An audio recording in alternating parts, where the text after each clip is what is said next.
அனைவருக்கும் வணக்கம். இன்றைக்கி நம்ம பெரும்பாலான ரிட்டையர் எம்ப்ளாயீஸ் எப்படி வாழ்ந்துட்டுருக்காங்க அப்படின்றத பற்றி நம்ம பார்க்கலாம்.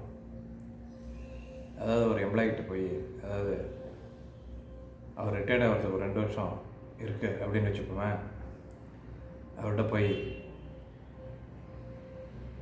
எப்படி சார் இருக்கீங்க, எப்படி லைஃப் போயிட்டுருக்கு அப்படின்னு கேட்டோம்னா அவர் சொல்லுவார், நல்லா போயிட்டுருக்குங்க.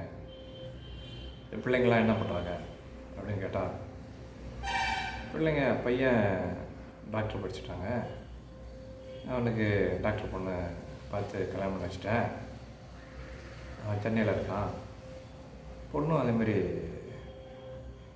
சாஃப்ட்வேர் இன்ஜினியர் படிக்க வச்சேன், அங்கே சாஃப்ட்வேர் கம்பெனியில் இருக்காங்க. மாப்பிள்ளையும் சாஃப்ட்வேர் கம்பெனி தான். நல்லா ஒன்றும் இல்லைங்க, நல்லா போயிட்டுருக்கு. நீங்கள் எப்படிங்க ரிட்டையர்ட் லைஃப் எப்படிங்க, வீடு கிடையாது? வீடு நான் ஒரு 40 லட்ச ரூபாய்க்கு ஒரு வீடு ஒன்று கட்டிட்டேங்க, ஆனால் ஒன்றும் பிரச்சனை இல்லைங்க, நல்லா போயிட்டுருக்குங்க. நம்ம இப்போ ஒன்றும் இல்லை சார், நான் 2 வருஷம் இருக்குது, இப்போ உங்கள் ஃப்யூச்சர் பிளான் என்ன, ஏதாவது சேவிங்ஸு இந்த 2 வருஷம் பணத்தை ஏதாவது சேவ் பண்ணுற மாதிரி இருக்கீங்களா உங்கள் ஃப்யூச்சருக்கு அப்படின்னு கேட்டால் வச்சுக்கோங்க. இல்லைங்க, அது கொஞ்சம் வாய்ப்பு கம்மி தாங்க, ஏன்னா பொண்ணு படிப்பு, பையன் படிப்பு, அப்புறம் பசங்களுடைய கல்யாணம், அப்புறம் இந்த வீடு, இதுக்கெல்லாம் கொஞ்சம் லோன் போட்டிருக்காங்க. அதனால் இந்த 2 வருஷம் அந்த இஎம்ஐ கட்டுறது தான் சரியாக இருக்கும், அதனால் சேவிங்ஸ் எல்லாம் கொஞ்சம் கம்மி தாங்க அப்படின்னு சொல்லுவார்.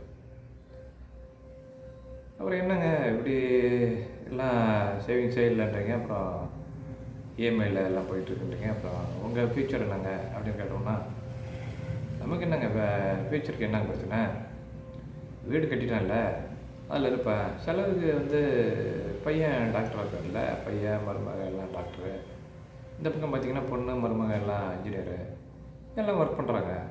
நம்ம ஒன்றும் பிரச்சனை இல்லைங்க, மாதம் மாதம் அவங்க பணம் போட்டுறோன்னு சொல்லிட்டாங்க, நம்ம பணத்தை எடுத்து செலவு பண்ணிவிட்டு ஏதாவது சொந்த வீடு இருக்குது அப்படி இருக்க வேண்டியதான் அப்படின்னு சொல்லுவார். சரி, அப்படியே இருந்துட்டு ஒரு ரிட்டையர்ட் ஆனதுக்கப்புறம் ஒரு 2-3 வருஷம் சென்னை அவரை போய் பார்க்குறோன்னு வச்சிங்களேன், அப்படியே கஷ்டமான சூழ்நிலையில் இருப்பார். என்ன சார் எப்படி போயிட்டுருக்கு லைஃபு அப்படின்னு கேட்டோம்னா, அப்படியே கொஞ்சம் சிக்கலாக தான் சார் போயிட்டுருக்கு அப்படிம்பார். என்ன சார் விஷயம்? அதான் ஃபைனான்ஸ் கொஞ்சம் சிக்கலாக இருக்குங்க, செலவுக்கு வரும், மந்த்லி எக்ஸ்பென்ஸுக்கெலாம் செலவு ஒன்றும் இல்லைங்களா, காசு ஒன்றும் இல்லைங்களா, அதனால் கொஞ்சம் சிக்கலாக போயிட்டுருக்குங்க, டைட்டாக போயிட்டுருக்கும்பாரு. ஏங்க டைட்டாக போகுது, பசங்க எல்லாம் என்ன பணம் அனுப்புறீங்களா அப்படின்னு கேட்டால், அதான் பையனை கேட்டோம்னா அவன் என்ன சொல்கிறான், நான் இப்போ தான்ப்பா ஹாஸ்பிட்டலில் 10 கோடி ரூபாய்க்கு ஹாஸ்பிட்டல் கட்டிகிட்ருக்கேன், அது ஃபுல்லாக லோனில் போய்ட்டுருப்பா, ரொம்ப டைட்டாக இருக்குது அப்படிங்கிறான். இந்த பக்கம் பொண்ணை கேட்டோம்னா, நான் ஒரு 3 கோடி ரூபாய்க்கு வீடு கட்டியிருக்கேன், அதனால் லோன் போட்டோம்பா, நம்ம எங்களுக்கே செலவுக்கு டைட்டாக ஓடிட்டுருக்கு அப்படின்னு சொல்கிறாங்க. அவங்க சொல்கிறது நியாயம் தானே, ஏன்னா ஹாஸ்பிட்டல் கட்டுறது இன்றைக்கி காலகட்டத்தில் சாதாரண விஷயம் இல்லைங்களா. அதேமாதிரி வீடு பெரிய வீடு கட்டுறாங்க, பொண்ணு 3 கோடி ரூபான்னா பெரிய வீடு, அப்புறம் அவங்க மட்டும் என்ன பண்ணுவாங்க அப்படின்னு சொல்லுவார். அப்புறம் நீங்கள் எப்படி சார் ஓட்டிகிட்ருக்கீங்க அப்படின்னா, ஒன்றும் இல்லைங்க, பென்ஷன் வருமோ 4000 ரூபா வருது, அதை வச்சுட்டு இப்படி இழுத்து பிடிச்சி டைட்டாக ஓட்டிகிட்ருக்குங்க. அது எல்லா எம்ப்ளாயும் நான் அப்படி சொல்லலை, பெரும்பாலான ரிட்டையர்டு எம்ப்ளாயீஸ் ஃபியூச்சர் பிளான், அதாவது பிள்ளைங்களை படிக்க வைங்க, நீங்கள் கல்யாணம் பண்ணுங்கள், அது தப்புன்னு யாரும் சொல்ல போகிறதில்ல. ஆனால் அதே வேளையில் உங்களுக்குன்னு நீங்கள் என்ன பண்ணிட்டீங்க, உங்கள் ஃப்யூச்சருக்குன்னு என்ன பண்ணீங்க, அது இருக்கணும் இல்லையா. பசங்களோட ஃப்யூச்சர் நல்லா இருக்கணும் பிளான் பண்ணுறீங்க, அது தப்பு சொல்லலை தான்.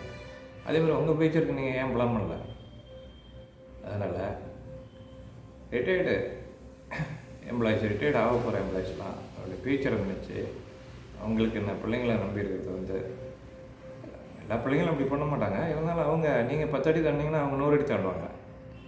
நீங்கள் 10 லட்ச ரூபா லோன் போட்டிங்கன்னா அவங்க ஒரு 10 கோடி போடுவாங்க. அதனால் உங்கள் ஃப்யூச்சருக்கு நீங்கள் பிளான் பண்ணிவிட்டு ரிட்டையர்டுக்கு முன்னாடியே கொஞ்சம் சேவ் பண்ணி பணத்தை வச்சுக்கிட்டு வாழ்க்கையை நல்லபடியாக அமைத்துக் கொள்ள வேண்டும் என்று கூறிக்கொண்டு விடைபெறுகிறேன். நன்றி, வணக்கம்.